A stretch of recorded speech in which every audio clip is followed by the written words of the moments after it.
What's up, collectors? Welcome back to another video. It's October, and you know what that means. It's time to go through our Spooktober watch lists. So I've got my good buddy here back again. It's Connor Nielsen. What is going on, sir? How you doing? Hello. I'm doing all right. It looks like you got the new digs. Yes, I'm in the new house, and these are the new shelves. We just had them in. That was the first order of business when we moved into the new house, was we've got to get the shelves built. So we got the same guy who came out and did our last shelves at the last house. He built these beautiful shelves for us. You can't even see them all. There's a whole nother section over there off to the right that I'm going to be doing something special with that I won't reveal yet, but still a work in progress. Still got a lot to do to get those in order, but I threw some stuff up because I knew I was going to be shooting with you today, so hopefully it looks good enough for this video at least. Good enough to go through our spooky movies that we'll be watching this month. You got a good list ready to go? I do, as a matter of fact. My list is stuff that I am watching with my brother this month. However, if you follow me on Letterboxd, you might see some other stuff that I will be watching, probably solo, because I get off work late and I might want to turn on a nice spooky horror movie to, get festive. So we're 3 days in. We got to hurry up and get this video out because October's already underway, and we like to watch some good on-theme movies in the month of October. We did this last year, first time doing it, and we had a blast. So we'll just go back and forth, one for one, and mention some of the movies we would like to watch this month. I don't know about you. I'm not going to be able to get through all of them. I have more than I'll be able to get through, and some of them aren't even available on streaming, so I probably won't be able to get my hands on them. But this is just the pool of movies that I'm going to be pulling from this month. It's not necessarily a goal to hit every single one. Maybe it is for you. That's a good point, and that's probably a good way of thinking about it. However, after watching 42 Ingmar Bergman movies in 29 days, my brother and I somehow managed to do the film festival watch through of Ingmar Bergman cinema. This will probably be a cakewalk. I'll probably get to watch through all of these. So okay, well, let's go ahead and get into what's your first one? So my first one, I've actually already seen 3 of these. And the first one, the way my brother and I reined in Spooktober, is with Alligator. What is that? Well, I'm glad you asked, DJ. This is a 1980 Jaws ripoff directed by Louis Teague and written by John Sayles. Now, those names might not mean much to you, but Louis Teague directed Cujo, and John Sayles went on to basically have a pretty illustrious career. He wrote and directed Matewan, which is in the Criterion Collection. We worked with actors such as Chris Cooper. But back in the late 70s and early 80s, he gave us Jaws ripoff movies. He wrote for Joe Dante Piranha, which is one of the best Jaws ripoffs, and he wrote Alligator, which is also a pretty solid Jaws ripoff. However, this Jaws ripoff is also a vehicle for actor Robert Forster. He stars as the cop who's looking for a sewer gator that is huge and massive. It's become giant by radioactive science experiments, because what else is there going to be? No one believes about the giant alligators in the sewers until they do. There's about 15 to 25 absolute banger one-liners in this. It's got a solid giant alligator, a lot of fun kills, a lot of really memorable characters. As far as like a Jaws ripoff movie goes, this one's really entertaining, and I would recommend. And Scream Factory's 4K restoration of this movie, it's pretty amazing. I think you can actually find this in Best Buy right now, and it actually includes 3 cuts of the movie, 3 discs. So there you go, Alligator. Maybe it's only 2. Yeah, sorry, only 2. 3 discs, 2 cuts of the movie. So yeah. Wow. The 3rd disc has a television version that's actually 8 minutes longer than the theatrical cut. Nice. Wow. Okay. I'm going to go in a completely different direction, and I'm actually going to be going in chronological order, just to throw that out there, just to keep it easy for me. So going off my Letterboxd list, the first one on my list is a film from 1920, directed by Paul Wagner and Carl Bose. It's called The Golem, How He Came Into the World. This looks very interesting to me, and I became aware of this because Kino has a super cool release of it. Wow. Look at that. That looks awesome. So it's suffering under the tyrannical rule of Rudolph II in 16th century Prague. A Talmudic rabbi creates a giant warrior to protect the safety of his people. Sculpted of clay and animated by the mysterious secrets of the Kabbalah, the golem was a seemingly indestructible juggernaut, performing acts of great heroism, yet equally capable of dreadful violence. So I think it's a Jewish lore, like a Jewish folklore film, which sounds interesting to me. I don't know if I'll be able to watch this month. It is not streaming anywhere, but maybe I'll just take a chance and order that the Kino release from Amazon. It's only $15, and it sounds interesting enough to me. Maybe if people leave comments and let me know if it's worth it, maybe I'll pick it up. But that's one of the ones that's on here that it's just like, I want to check it out, but I don't know if it's going to happen or not. But it seems really interesting. Yeah, no, that's really cool. One of the movies that's on Criterion Channel's 80s horror playlist this month is also a Golem movie, and that's actually made me want to go back and look. But I did not know that movie existed. Tell me how that is. Yeah, maybe I'll have to check out that one on Criterion if I can't get my hands on this one. That's interesting. My next one is, speaking of John Sayles and Joe Dante, they did do Piranha together, but then they re-teamed up in 1981 for The Howling, which is a werewolf movie. I did not get that from the cover. Oh, really? Yeah, it's. I guess it's a little ambiguous, but okay, I see the claws now. Yeah, it's okay. I'm learning. I might want you to leave it at that. That'd be perfect. I'm learning. I'm maybe not a werewolf guy, because I think the Wolfman, the original one with Lon Chaney Jr., I think that movie's bad. I think of all the Universal monster movies I've seen, it's pretty decidedly the weakest of them. And I don't know, with this one, it gets off to a really good start. I think this entire movie looks excellent. Like the production and costumes and sets and like the general setup is really, really good. As was the case with the Alligator, just really great little minor characters and like great little pieces of casting. But then Dee Wallace is the lead, who's a very weak character, and she gives, without a doubt, by a country mile, the worst performance in the movie, and she's the main character. So, and then it's like kind of the stuff that they're dealing with in terms of like repression and trauma and all this other stuff is really cool, and then it just sort of dips into the deepest recesses of the subtext before it just bottoms out and completely gets out of the movie. Yeah, I don't know. I was not crazy about it, but it looks great and has some cool werewolf transformation scenes that I will admit do go on too long, and the last reel is really repetitive and gets really boring because there's a lack of excitement. But I'll say that. It's fine, though. If you like a werewolf movie, you've probably seen this movie. You probably like this movie, and it led to a franchise of, I think, 7 sequels. Whoa! I didn't even... I think, yeah. Wow.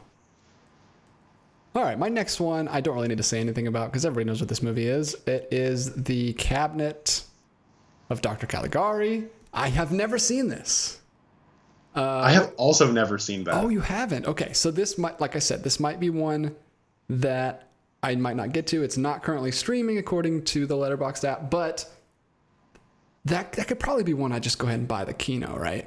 It's considered like the first horror movie on some lists and stuff like that. So I'm interested to check it out, and it looks really cool. I love that kind of. It's a German expressionism, right? It's kind of like Metropolis. But yeah, I like that kind of German expressionist aesthetic, and I think it looks really cool. And I've heard nothing but great things about it, so I do want to check it out. Like I said, I don't know if that's going to happen or not. So let me just go ahead and give another one, since I've mentioned 2 that I don't have access to, but I do have access to this next one. This is Haxan, which is in the Criterion Collection and is currently streaming on the Criterion channel. And you watched recently, correct? I actually watched that last October. Okay, so yeah, so I have to watch it this October. This will definitely be one that I do watch because it's one that I've been interested in for a while now. And if I like it this month, then I will probably be picking it up in November in the 50% off sale. So I'm going to check that one out. It's about witchcraft, right? Yeah, I don't want to give away the ghost on that one. It's a very interesting precursor to a lot of different movements in terms of horror and just movies in general. And I think its novelty still holds up. I'd be curious to know what you think of that. I'm very excited to see you watch that. Well, I'm excited to watch it. So that'll definitely be one I get to this month. What's your next one? My next one is another werewolf movie from 1981. This is the most recent one that I did watch. That is John Landis's An American Werewolf in London. It's a nice set, if nothing else. It's beautiful, 4K set. Arrow really outdid themselves. Wonderful booklet. I wish I liked this movie. Man, two for two with the werewolves. I know. I actually like The Howling more than I like this one. I think it's funny at times. For a horror comedy, I like the comedy. And Rick Baker's special effects leads to probably the best werewolf transformation scene ever. It's awesome. It has sequences I really, really enjoy. I just wish more was happening in this movie, because that sense of dread, a lot of people talk about how like the comedy accents this growing sense of dread and terror. I don't feel that one modicum. Like that's where I'm coming at this from. So either way, I might sell this because it's a really nice set, and maybe somebody who loves this movie, it would have a better home there. But I also do have a little bit of nostalgia for this movie. This is one of those movies that my dad introduced me to when I was in high school, and I remember in high school thinking, when I get older, I'll probably appreciate this more. Maybe I'm not old enough yet, so maybe that's the attitude I need to have. Yeah. So what's your next one? All right, my next one is and I don't know if this exactly fits into the criterion, but I mean it's a very loose rules. It just has to be kind of spooky. So this is called Greed. Have you heard of Greed? I have. 1924. Directed by Erich von Stroheim. And it's got a really cool, provocative poster there. But yeah, I'll read the description here just in case. It's the shortest description ever. The film of films is what it says. A lottery win of $5,000 forever changes the lives of a miner turned dentist and his wife. Very simple, but it sounds like it could be an interesting story. And this is not available on streaming, but I did find someone uploaded a really high quality version on YouTube. So that's why it's on this list, because I do have access to it. It is a long one. It's 140 minutes for a 1920s movie. But yeah, it's got a 4.0 rating on Letterboxd, and it seems interesting. Yeah, I know that's one of those movies like Metropolis where it is sort of seen as a holy grail lost movie, where stretches of that movie have still not been found. You might be talking me out of it. I don't want to. Oh, I'm sorry. I did. Like I said, that's not one I know too much about, but I might get to that this month because it seems interesting. My next one, I mentioned this last year. I didn't end up watching it last year, so I'll watch it this year. Okay. That is the Clint Eastwood 1973 Western, High Plains Drifter. Oh yeah, you've showed that off. That looks great. I really like this. I might, if my brother likes this, I might send it to California with him because a 4K is coming out pretty soon. And I really like this movie a lot, so much so that I would buy the 4K of it. This is a satire, but it's not a funny satire. It is a scathing, angry movie that is ambiguously supernatural. That's the way I'll describe it. And that's why I would put it on this list. The reason I have this movie and a few others on this that maybe don't exactly fall into the horror category is because, maybe I'll want to shake it up, right? I want to, you got to have some variety. Get some variety in there if I'm getting a little tired of the, October vibes, maybe get a little of the Old West thrown in there. I really like this movie, so going to watch it this year. Awesome. My next one is actually going to be playing in a theater here. You were just here last year, and we went to the Strand. It's like a 100-year-old theater here down the street from me, and they play older movies. That's where I saw Metropolis with the live organ accompaniment. And this year, on October 30th, they are playing the Phantom of the Opera 1925 with live organ accompaniment, and I'm very excited about that. Really hope I can make it happen. I should be able to. That is awesome. That's one of my little brother's favorite movies when he was a little kid. Oh, wow, really? So, yeah. He liked how scary it was, I guess. He liked the makeup. He liked the production of it. So tell me how that is, especially in that environment. I'm pretty sure the live organ will certainly add to that. Yeah, it was definitely great for Metropolis. I'm hoping I have the same experience with this one. I kind of wish that they didn't spoil what he looks like in the image here on Letterboxd. I kind of wish I could just see that for the first time in the movie. But yeah, I'm excited to check that one out. All right, my next movie is a movie that I've owned for a while. This is a 4K restoration. Since then, Shout Factory has put out a 4K Blu-ray. But I didn't want to trade up from my Steelbook. That is John Carpenter's Prince of Darkness. That's a really cool looking Steelbook. I like it a lot. It has a wraparound image. Oh, nice. And, on the inside, this is not a dream. This is one of kind of John Carpenter's unofficial Apocalypse trilogy, I think they call it. It is Prince of Darkness, and I know The Thing is another one in there, and I think In the Mouth of Madness is the third. This has Donald Pleasance, Alice Cooper is in it. I don't know much about it beyond it does sort of combine science with religious prophecy. And I don't know. It seems kind of eerie and cool. I know that this one is a little polarizing. John Carpenter diehards really like this movie a lot, but more casual viewers tend to not find as much to like. From what I've seen of Carpenter, I have quite enjoyed, so I'll give this one a shot. If nothing else, it'll certainly have a good musical score. My next one is a couple, actually. I'm whipping out my old classic Universal Monsters set yet again. So 2 years ago, I watched Dracula. Last year, I watched Frankenstein, Bride of Frankenstein, Invisible Man, and Creature from the Black Lagoon. Had a big year last year because we were doing this, and I was like watching one every night. And then this year, I'm going to attempt to watch Wolfman, which you gave a glowing review of. I'm so sorry. And The Mummy. So I haven't seen The Mummy or The Wolfman. Those are the last two on here. Actually, there's a Phantom of the Opera on here too, but because I'm watching the other one, I probably won't watch that one this time. But yeah, those are the two I'm going to try to get to in this set.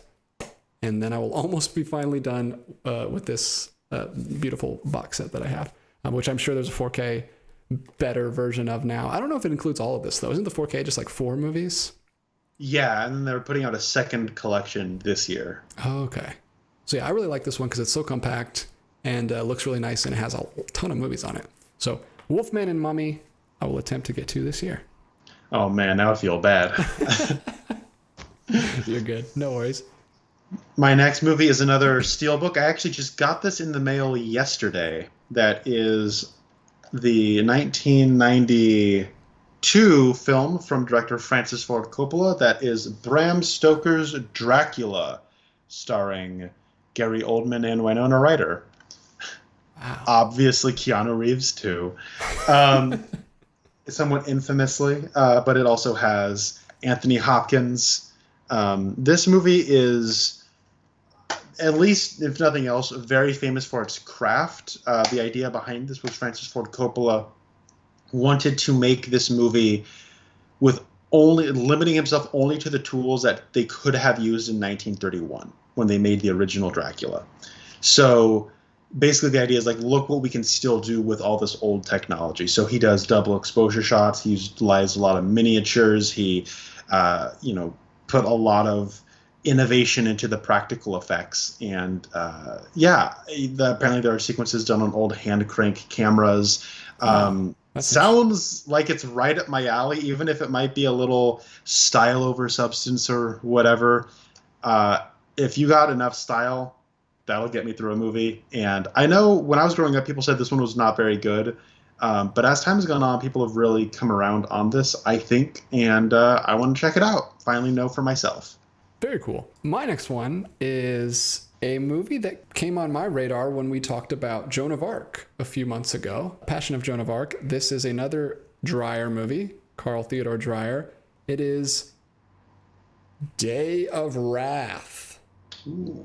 Day of Wrath, currently streaming on Criterion Channel, has a very good reviews, and I've heard great things about it. I think recently, actually, someone left a comment saying that this was one of Dreyer's best movies. Actually, yes, it was on the OOP video that we did, because I mentioned this box set that has 3 of Dreyer's films on it, and they said that this was one of their very favorite Dreyer films, and I'm interested in checking it out. It says a drama of fear and superstition in the 20th century, which is such a great century, such a great setting for creepy, spooky films. But yeah, in a Danish village in the early 1600s, a young woman named Anne, whose mother was thought to be a witch, develops sympathy towards an old woman, Marte, who is accused of witchcraft. So, Ooh. might be a little bit similar to Haxan. I don't know, but yeah, this is streaming on the Criterion Channel, so I am going to give that a watch for sure this month because I do have access to that one. That's great. Tell me how that is. Yeah, I'm excited to see more of Dreyer because we've seen 2 of his films, Vampire and, like I said, Passion of Joan of Arc. So this is probably going to be similar to Vampire. I don't know.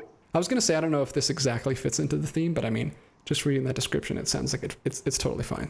Yeah, like absolutely. But yeah, I'll check that one out. What's your next one? Well, breaking with theme. This is another one that's a little, palate cleanser. If I'm getting a little tired of horror. Ang Lee's Hulk. What? Hey, it's a monster movie. Oh, that's true. That's true. Yeah, that's an interesting pick. You got the 4K of it. Yes. Well, my brother did. Now, part of this is I do want to watch it before my brother moves out. No, like I've only seen 2 of Ang Lee's films, his 2 most recent, neither of which were very good, but I do recognize the talent that he is. And he's always shooting for the fences, trying to just innovate like crazy. But, this might be kind of put more into that category with Gemini Man and Billy Lynn's Long Halftime Walk of unsuccessful experiment. At the very least, it'll be cool to see him experimenting in the superhero genre, and especially in a time when it was less popular, but it was starting to get more money behind it, and they were willing to experiment more. This is sort of in that same vein as we'll give Bryan Singer the X-Men, we'll give Christopher Nolan Batman, we'll give Sam Raimi Spider-Man, let's give Ang Lee Hulk, Yeah. And one thing that I respect about Ang Lee, he's never half-assing it. That's for sure. That's definitely for sure. I'm very interested in see what you think of that, because that movie blew my mind when I was a kid. I think I saw that because I was young when that came out, and I know that you haven't really liked going back to the Marvel movies like pre-Nolan and MCU, like they haven't really held up because you didn't see them as a kid. But I think you'll at least respect a lot of things about that one, even if you don't overall enjoy it, because and that's what I'm expecting. The spectacle of it, man. Like we still have not got Hulk action scenes like those ones where he's flying around in the desert, like ripping tanks apart. Like that stuff's crazy. Awesome. Well, you and another friend of mine both like kind of have that glowing endorsement of it, of even if it isn't like great, it's still like there's something to it that's it has value. And so that's kind of why I want to make sure to watch it. Yeah, it's definitely worth watching, I think. My next one, you mentioned right up your alley earlier. It's Nightmare Alley, which Connor is pumped that I'm going to watch. Picked this up in the July sale, showed it off a little bit there. It's such a nice addition, and really liked Guillermo del Toro's remake last year, so I want to go back and watch the original. And also, Connor gave it a huge glowing recommendation, and I mean, Tyrone Power is just the man, and I can't wait to see him in another movie. So we'll definitely be watching that one this month. I do have access to it because I own it, and really looking forward to checking that one out. And I will let you know what I think of it as soon as I do, Connor. Great. Yeah, I was not as high on Nightmare Alley, the remake by Del Toro, as everyone else was, in large part because I liked that original movie a lot. Colleen Gray from The Killing is in it. She's better in that movie than she is in The Killing. She's barely in The Killing. But Tyrone Power is so good. All right. I can't remember if this was on my list last year. I don't think it was. I think this was in one of our update videos because I got this, I think, during October last year or just after. Oh. But that is Flesh for Frankenstein, a film by Paul Morrissey, This is, for all you Criterion aficionados, this is in the Criterion collection. Now it's an out-of-print DVD. This never got a Blu-ray release, but the people over at Vinegar Syndrome gave this a 4K restoration. And this set is basically as definitive a release as I can imagine this getting. It's Flesh for Frankenstein, which, in 4K. And then it's also got Frankenstein 3D, which it was released in a few territories as. So this is just a standard Blu-ray that comes with 3D glasses for you to watch the movie on. And I love these slipcovers. Very high quality. This case is very sturdy that they slip into. And I'm excited to just finally watch Flesh for Frankenstein. It's been a long time coming. My next one, I'm going to throw two together, actually. My next two are also ones that I picked up on physical in the July sale. It is The Ballad of Narayama and Koroneko. Finally, the one that we only knew the cover of, and we really liked it. Two Japanese films, I think both based on like folklore, and definitely very spooky, especially this one, which literally has a ghost figure on the front. So we'll definitely be checking those out this month, and excited to finally get to those, because this one also looks just visually gorgeous based on the artwork. And these were both recommended to me because they are based on Japanese folklore, which, I mean, I've said it a million times. It's just something that I'm really interested in, and I definitely want to see more Japanese films, because that is a huge blind spot for me, because I have not seen enough. But I will actually have more Japanese films coming up, so stay tuned. You'll probably make that a whole week. Yeah, I could do that. My next movie is the companion piece to Flesh for Frankenstein. That is Blood for Dracula from 1974. These movies both are directed by Paul Morrissey, starring Udo Kier, and produced by Andy Warhol. So they're companion pieces. Flesh for Frankenstein came out in 73. This came out in 74. This is not Vinegar Syndrome. This is Severin Films, and this is also a 4K restoration. As also is the case with Flesh for Frankenstein, this is technically a Criterion film, but Criterion ain't putting this out anytime soon. So finally going to watch those. I know I showed those off sometime last year, I think. Yeah, I remember those. Those are gorgeous releases that you showed off. My next one is another Japanese movie. It is called Quayden. Are you familiar with Quayden? I've heard of it. Quayden is just one that I came across. It's actually on HBO Max and Criterion Channel, so I can watch it on the channel. Hear nothing but great things about this one. It is bizarre, unearthly, terrifying, a nation's legends. An author's imagination, a director's creation, manifest in the superlative. Quayden. And then it goes on to talk about what it's about, but it's like a samurai ghost story. It sounds really interesting, sounds right up my alley, the kind of thing I want in October. Like, I think, this has basically been true for your list too. At least for me in October, I gotta have some kind of supernatural element. I don't just want to watch like a serial killer, although there is one on here, but I'll explain that later. But I'm not really like a big, that kind of horror movie. It's gotta be, especially at Halloween time, it's gotta be supernatural in some way. So Quayden sounds interesting. I don't know if I'll be able to get it in this month or not. It's 183 minutes. Whoa. Okay. But I don't know if I have extra time, and it is streaming, so I do have easy access to it. So let me know in the comments if Quayden is one that I should definitely fit in this month, because it seems to have glowing recommendations from most people. So that's my next one. That's awesome.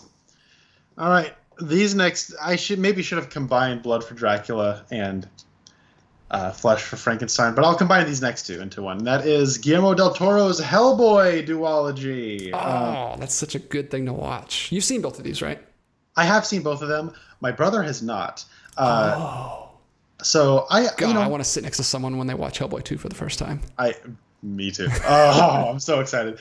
I feel like I failed in my responsibilities as a brother.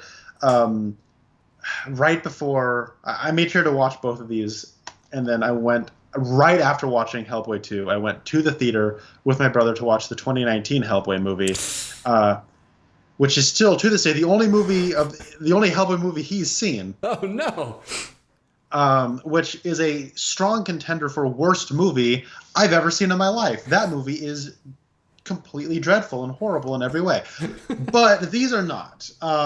So the first Guillermo del Toro Hellboy movie, I think the movie's all right. I enjoy it. I know at least a part of this takes place on Halloween. So, kind of give you that Halloween-y vibe. Then Hellboy 2 is much more of a traditional Guillermo del Toro kind of a dark fantasy movie, which is with Hellboy in it. But, you still got ghosts inside of machines, and then you have, an amphibian man. So I think the two of these together will make for one excellent double feature. So I like these movies a lot, and I'm excited to share them with my brother. My next one I do have on physical, and it is the Yokai Monsters Collection. Ooh. And I am actually going to open this up for you guys right here, because I'm going to watch it this month anyway. So I might as well. So I haven't opened this yet. I got this in July, or right before July, when Arrow was having their 50% off sale. I had seen this for a while, and I was like, I really want that, but I don't want to pay full price. And as soon as it went on 50% off, I had to get it. This sounds amazing. This is also based on folklore, but it's 60s, which I love. It's probably my favorite, or if not my favorite decade, either my second favorite decade after the 30s. It looks amazing. The special effects look so charming and wonderful, and the artwork on this just looks incredible. I'm going to open these up. So there's 2 in here. This is actually 4 films in here. There's a trilogy of films from the 60s, which is 100 Monsters, Spook Warfare. What better movie for Spooktober than Spook Warfare? And then Along with Ghosts. So this is a trilogy. These are the 3 I'll be watching this month. These are the ones from the 60s. Looks like they're on 2 discs, and there's a little booklet in there. I'm opening up this for the first time. This is all of a sudden an unboxing video. And then the other disc in here is actually a remake that came out in 2005, I believe. Early 2000s. And don't know if I'll get to this one. Maybe if I just really like these 3, I'll go ahead and jump into this one. But I'm definitely going to check out those original 3. And very excited to do that, because this is a total blind buy. I know nothing about this, but kind of just sold me on this with this beautiful box set from Arrow. So I'm excited to check those out, and I'll let you know, because maybe you'll want to pick it up too. Who knows? Yeah, that looks really cool. Please tell me, because I also enjoy 60s Japanese entertainment. Yeah, absolutely. I can't wait. Yokai Monsters. And just go to YouTube and watch that's the other thing that sold me on this. The trailer that Arrow put out for this is incredible. Nice. I was just like, whoa, I have to get my hands on that. But yeah, look at these little monsters, and this woman with a stretchy Mr. Fantastic neck, and I don't know what's going on. It just looks like something I want to watch. So I'm going to try to get through all 3 of those this month. They're all pretty short, I believe, 80 minutes. So great. Yeah, awesome. That works. What's your next one? All right, my next one is one of my personal favorite movies. It is Joel Schumacher's The Lost Boys. They just put out a 4K of this movie, and I bought it, and I'm going to watch it and see how the 4K looks. So, very short to the point. I love this movie, so yeah, there you go. Cool. Lost Boys. My next one is just a short film. It's only 14 minutes. It's by Jan Svankmajer, who so we've talked about him a lot on this channel. He does a lot of creepy I think all of his films would be appropriate for this month, because they all have that very weird, unsettling, creepy stop motion vibe. But this is called Jabberwocky, which is based on the Lewis Carroll story, the Jabberwocky story. And it's just a short. It's 14 minutes. I think he actually does a lot of shorts. He doesn't have that many feature-length films. So if I really like this, I might check out a couple of his other shorts this month. Maybe do have a night of just watching a few of his. But the one that's on the list is Jabberwocky, that's the poster for that. But yeah, I like Lewis Carroll, and I've liked the Spunkmeyer things I've seen so far, so I am going to check that out, and I'm excited to And you liked Spunkmeyer's other Lewis Carroll adaptation, right? Exactly. So it's win-win. I mean, I got to like it. And I'm assuming this came out before that. Yeah, this is all the way back in the 70s, so I'm assuming this is like a stepping stone before he does a full-length feature of Alice, so I'm very interested in checking that out. All right, my next one is another... This one actually has some correlation with a few of my other palate cleanser movies. This is Blade. Oh, interesting. So this one is more of like a, there's vampires, there's Vampire Hunter, there's blood, it's rated R, all that kind of stuff. The sequel was directed by Guillermo del Toro. Mm-hmm. So it kind of crosses over with Hellboy there. And it's a superhero movie technically, so crosses over with Hulk a little bit there. So anyways... Yeah, Blade. I've seen this movie before. That's all right. My friend, one of my friends likes this a lot more than I do. My brother's never seen it, so I'll show it to him. Anyways, yeah, because I do want to revisit Blade 2 because I'm going to be watching through all of Guillermo del Toro's movies. But this is the one I have on 4K. Warner Brothers, New Line, whoever, maybe please put out Blade 2 on 4K pretty soon. Please? Maybe? All right. Thank you. Yeah. All right. What's your next movie? My next one is a weird one that I did not hear about till very recently. I was looking through Letterboxd at people's list of their favorite fairy tale movies, and The Company of Wolves came up. Oh. Which is an 80s movie, which I haven't seen a lot of. Not a big 80s movie fan, but this is it's an adaptation of Angela Carter's fairy tales. I'm assuming she took actual older fairy tales and did her own twist on them, and this is an adaptation of that. A lot of people seem to like it on Letterboxd, and it seems like it absolutely fits in the month. What in the heck is that? There's a wolf coming out of... Maybe that's the kind of werewolf you'll like. It's like it's like a wolf coming out of a man's mouth. Sorry, should have gave a trigger warning for that. It looks horrifying. So I don't know. I don't know much about this. I think, according to Letterboxd, it's streaming on Peacock. And I think it might be on Tubi. I don't know. I might be able to pull it off if I can check it out. But yeah, it seems interesting and spooky. So I'm going to try to check that one out. All right. My next one is, boy, this one is a shot in the dark because I typically do not like this filmmaker. But a lot of people really like this movie. And that is Beetlejuice by Tim Burton. That's a Halloween movie. It is. Biting the bullet here, guys. I really hope I like it. I enjoy Edward Scissorhands. I like his first Batman movie. I really don't like his second Batman movie, so here's the hoping, everybody. Pee-wee's Big Adventure's great, though. Let me tell you what. My next one is a long time coming. This was on my list last year. I didn't make it to it. And then, on top of that... Well, the reason I didn't watch it last year is because I couldn't find it streaming. So Connor took care of that and sent me the Blu-ray. So now I own it, and I've been waiting until this October to check it out. Not really a Halloween movie, but Connor has told me that it's definitely supernatural, and it's got enough elements that kind of make it okay to be in October. And plus, I just want to see it because I want to know if I want to pick up the lovely Arrow release that you have and have rubbed in my face and showed it off on this channel before. And yeah. It's a fantasy movie, and I haven't seen it, and I really want to check it out. So that is legend. That will definitely... I promise you, Connor, I will be seeing it this month for sure. Have it right here. All right. I really hope you enjoy it because I know I like it more than most people. All right. So this is probably the earliest movie on my list. This is the 1926 film by F.W. Murnau, Faust. Oh, sweet. So F.W. Murnau made Nosferatu, probably his most beloved, famous movie. Mm-hmm. And then he also happened to make maybe my favorite movie ever, Sunrise, A Song of Two Humans, which is beautiful and amazing in every way. And so I want to see his take on the Dr. Faustus myth.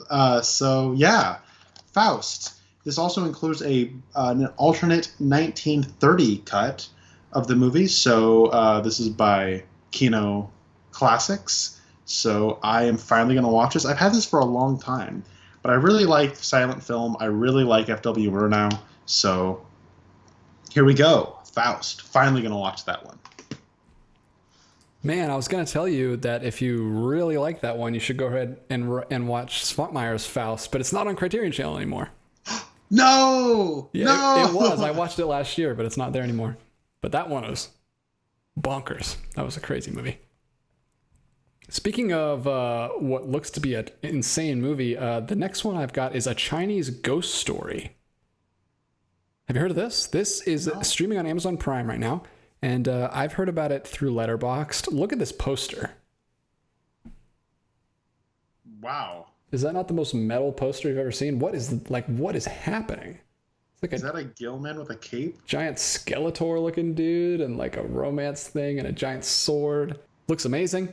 It has a really good score on Letterboxd. It's only 98 minutes. It's directed by Tony Ching Su Tung. And I don't know. I've not seen any. I don't know if I've seen any Chinese movies. Have you seen any Chinese movies? I'm sure I have. Not a lot though. I probably have too, but I definitely haven't seen a Chinese ghost story. So I'm gonna check this one out, and it's good. I like that I'm getting a little bit of Japanese, a little bit of Chinese, a little bit of Spanish, which I haven't got to yet, but you'll see in a second. I'm getting a little bit of culture this month, and I like it because everyone can be spooky. Yeah, everyone can be spooky, right. even if they have subtitles. Guys, don't be afraid of subtitles. Subtitles are the spookiest of all for most people. Yes, they really are.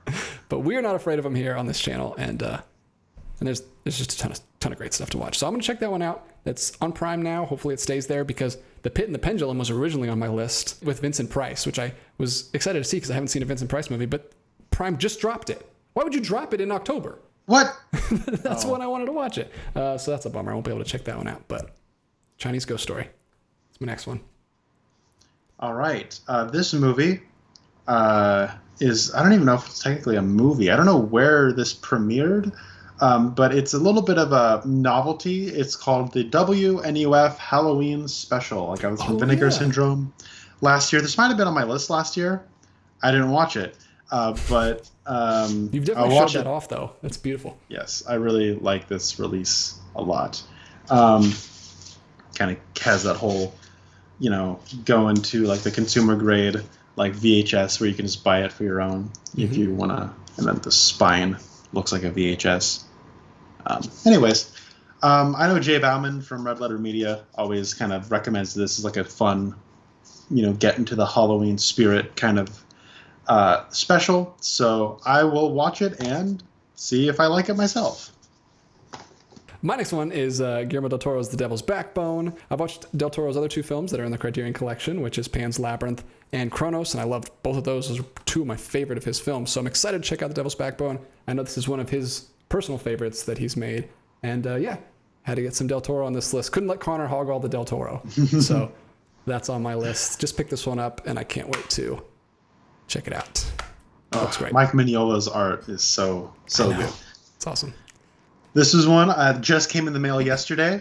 Finally, I get all three of these movies in this trilogy on 4K.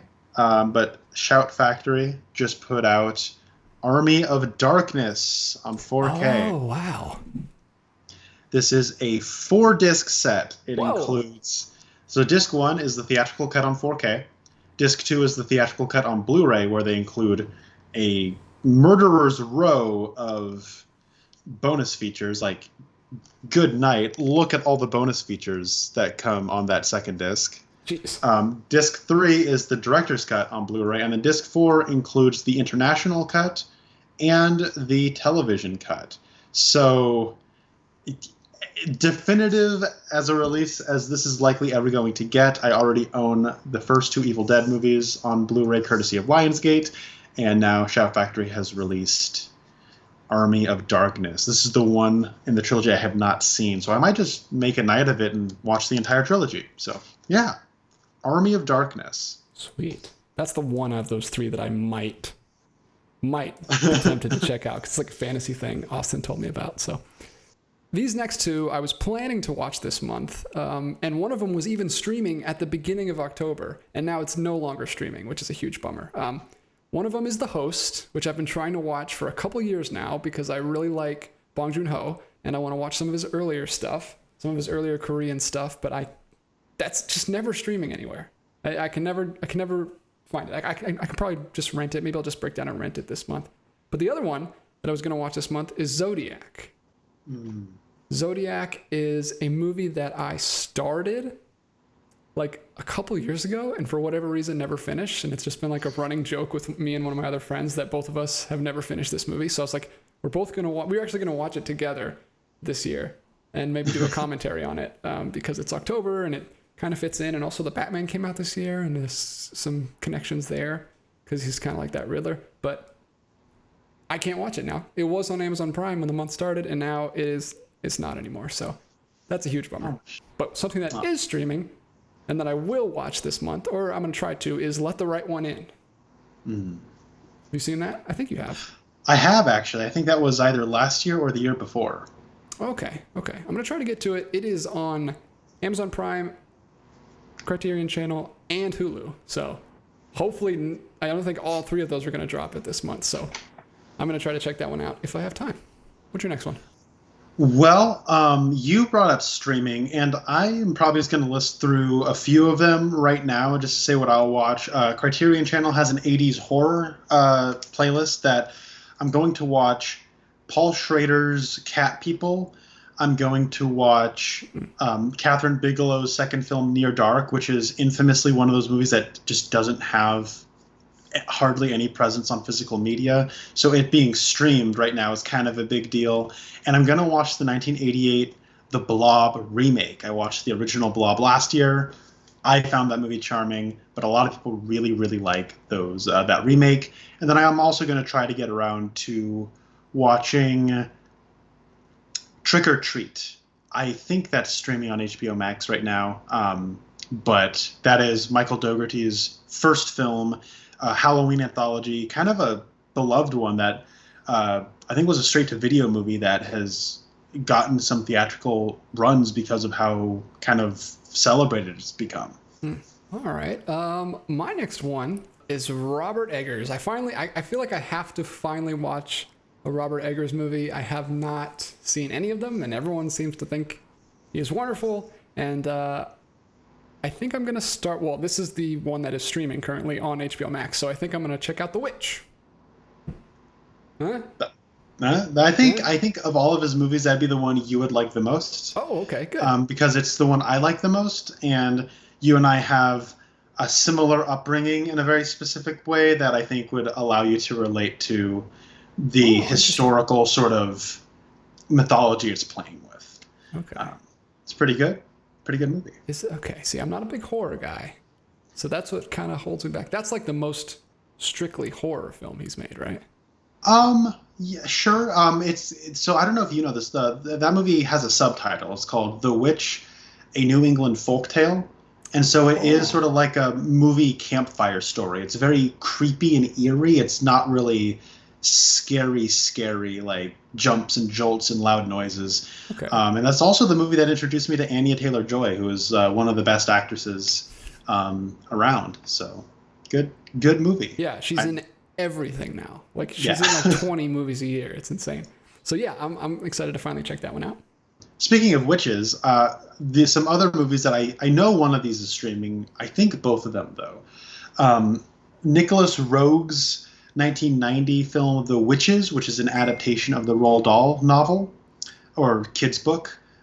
It was recently made by Robert Zemeckis for HBO Max. Robert Zemeckis. People don't like that movie, but I know that Nicholas Roeg's movie, he of course made like Walkabout and The Man Who Fell to Earth, but his adaptation of The Witches is widely regarded as one of like those movies that traumatized children of a certain generation of how did this get away.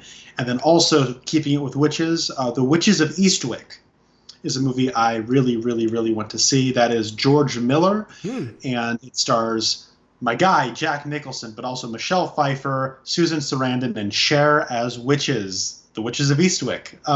That one's also very popular amongst a certain generation, and mostly kind of forgotten, I think, by this point. But I love me some George Miller, so I'm going to check those out.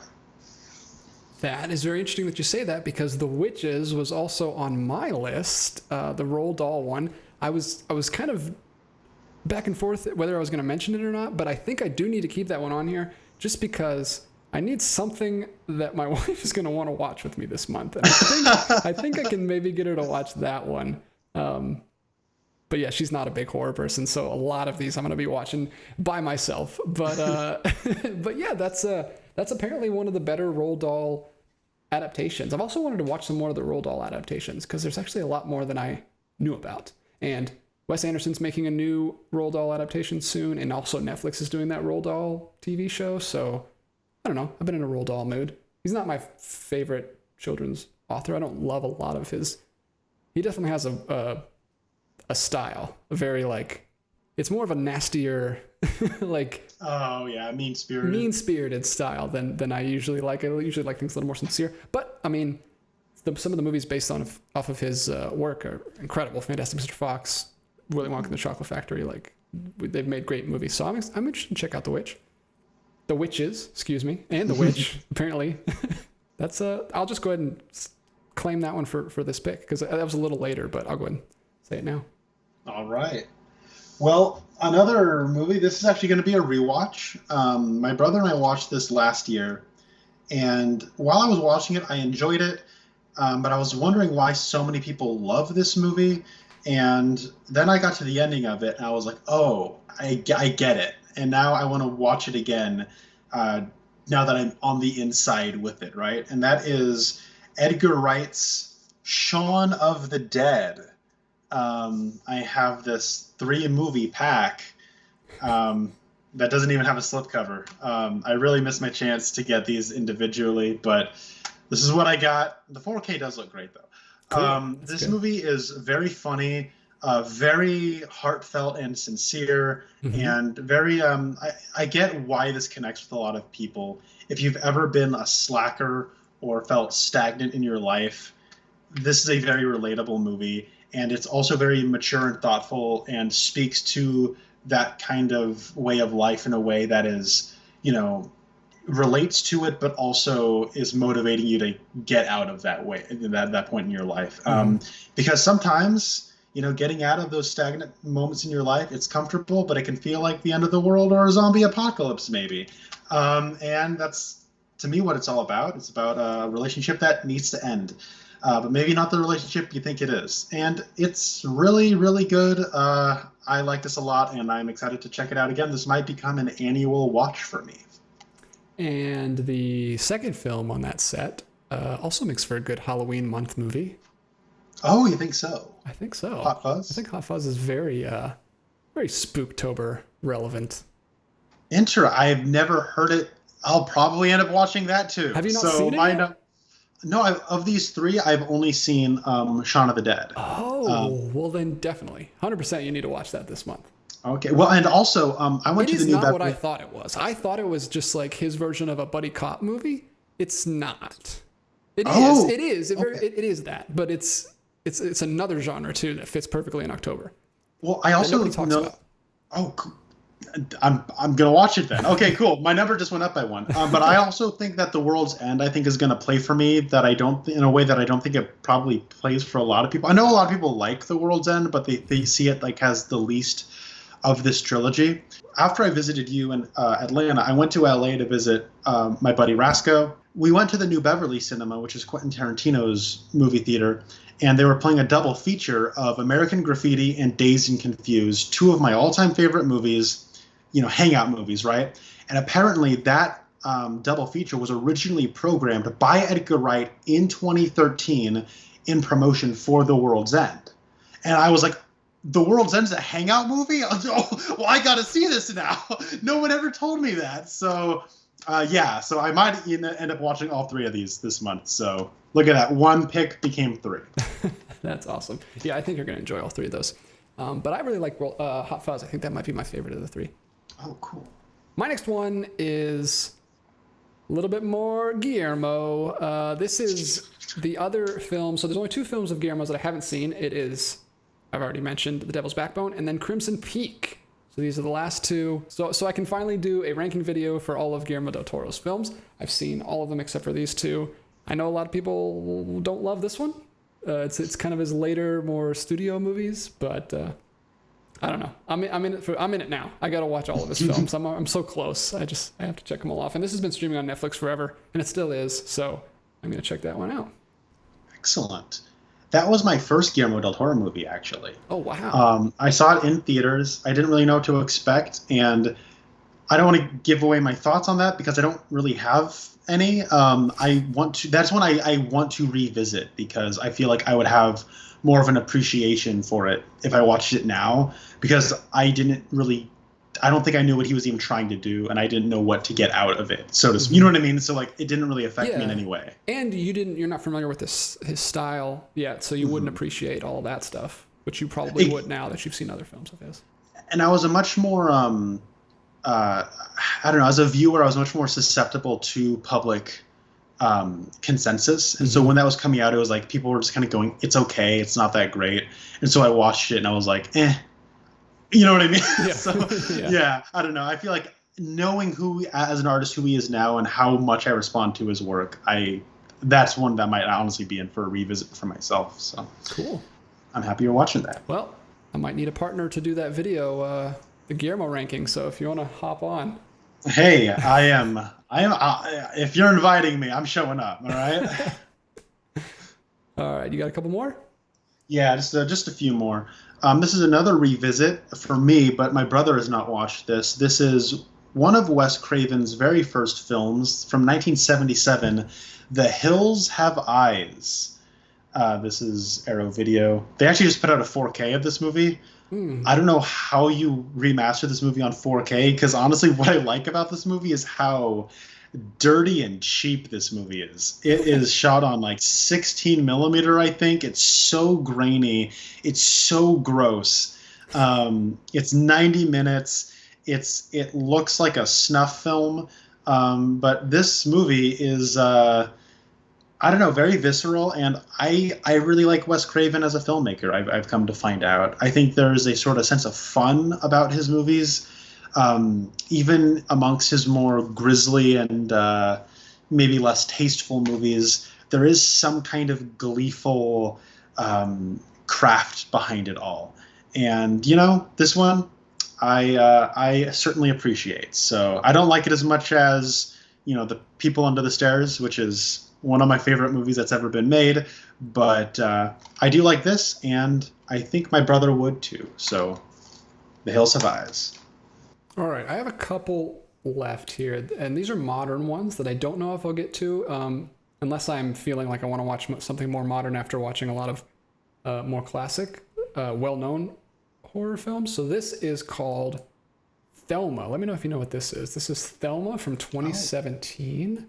It is directed by Joachim Trier, and it says, sometimes the most terrifying discovery is who you really are. A college student starts to experience extreme seizures. She soon learns that the violent episodes are a symptom of inexplicable abilities.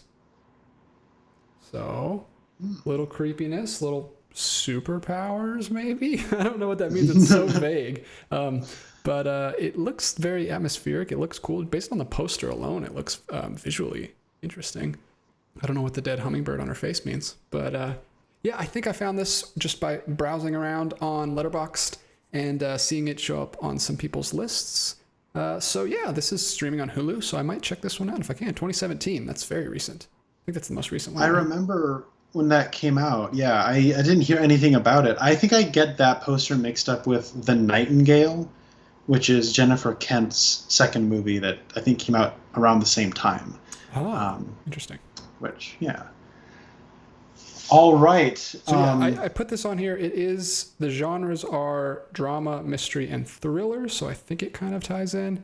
I like how they do this on Letterboxd, by the way. They have genres and then they have themes. And then one of the themes under here is horror, creepy, eerie, gothic. So I think it fits in. And they also have similar films, which The Vivitch is under there. So Hey, I think that will fit the October mood pretty aptly. Seems like it will. All right, what you got next? All right, this is a 1942 classic from Jacques Tourneur. It is Cat People. There it is. This is the Criterion Blu-ray. That's not the one you mentioned earlier, right? That's the original. Not the Paul Schrader film from the 80s. I don't even know if that Paul Schrader movie is a remake of this. I don't know. They're both called Cat People. I would assume so, but if nothing else, I do want to at least watch this one first. In the event that the other movie is a remake of this, I'd like to. Yeah, makes sense. But yeah, this is RKO, and generally regarded as one of the earliest architects of modern horror, and generally well received. So I am excited to finally check this off, and it's been collecting dust on my shelf for a little while now. Yeah, you have to let me know how you feel about that one, because I see that one every time I go to Barnes & Noble. So I really like the cover art. I like that cat eye. Yeah, I like how the light on her kind of goes up like a cat's ear. It's really cool. Yeah, I'll have to check that one out. Let me know what you think of it. Will do. I have one more that I will mention, and it is called Border from 2018. Have you seen anything about this? Look at this poster, by the way. Ooh, Very cool poster. It's a Swedish film, and I think this came up in like some of the folklore lists I was looking at on Letterboxd. But it says when a border guard with a sixth sense for identifying smugglers encounters the first person she cannot prove is guilty, she is forced to confront terrifying revelations about herself and humankind. So I don't know. It looks kind of like a modern day fantasy type thing. There's animals. She looks like some kind of, I don't know what the whole situation is, but I'm intrigued by the visuals, and I've heard good things about it. It's got a 3.5, which is pretty solid, especially for like horror stuff. But yeah, I'm excited. That's another modern one. And I only heard about that once before. It was nominated for the Academy Award for Best Makeup. Oh. Or at least Best, I think, Foreign Film. I don't know, one of those. And I remember thinking it looked eye-catching. It does. And it sounds interesting. And it's streaming on HBO Max and Hulu. So I'm going to check that one out this month. I think I probably will, because that one's been on my radar for quite a bit. As far as fantasy stuff I was looking into. So Border, not the most intriguing title, but I'm sure it'll be some kind of double entendre or something when I check it out. Tell me how that is, because I might add that to my list. All right, sweet. I'll try to check it out, sooner rather than later, so you can get on that. But yeah, that is Border. What's your next one? All right, I think, my last one is going to be the David Cronenberg, one of his earlier movies, 1979, The Brood. I've seen that one too. That is one creepy looking cover. Yeah. What is that? You don't even want to know. Oh, so you've seen this before? I've seen it before. I watched not a DJ movie. You don't think? No. You don't think I like Cronenberg at all, do you? I don't think Cronenberg would be for you. In a lot of ways, Cronenberg isn't even really for me. Like, he's look. I like John Carpenter. I like David Cronenberg. There's a bluntness to their approach of filmmaking that is not my preferred kind of filmmaking, but I do like them as artists. But The Brood is it's a very solid horror as metaphor movie. This is all about like family trauma, child abuse. If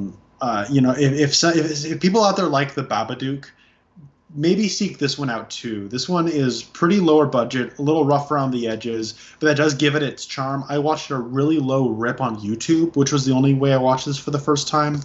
And so I'm excited to watch this in HD and, not on a computer screen. So yeah, I'm really intrigued by this, or at least, I'm excited to finally revisit this, but it does have unforgettable sequences and some pretty disturbing images. The Brood, solid flick.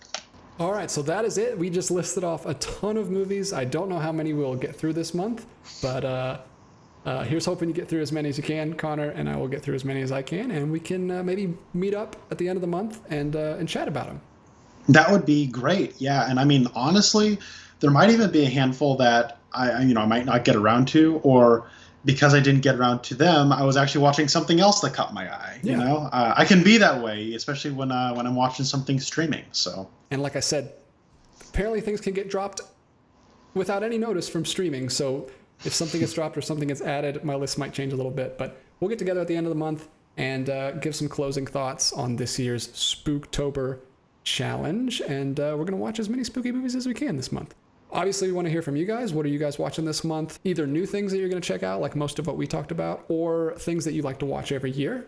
Some Halloween traditions. Let us know in the comments what those are. And just anything in general that you think we should watch, because there's obviously so much more that we didn't mention. This is just 2 guys, 1 year. These are what we're going to try to watch this year. So talk to you guys soon in the comments, and I will be back real soon with another video. Thanks, guys.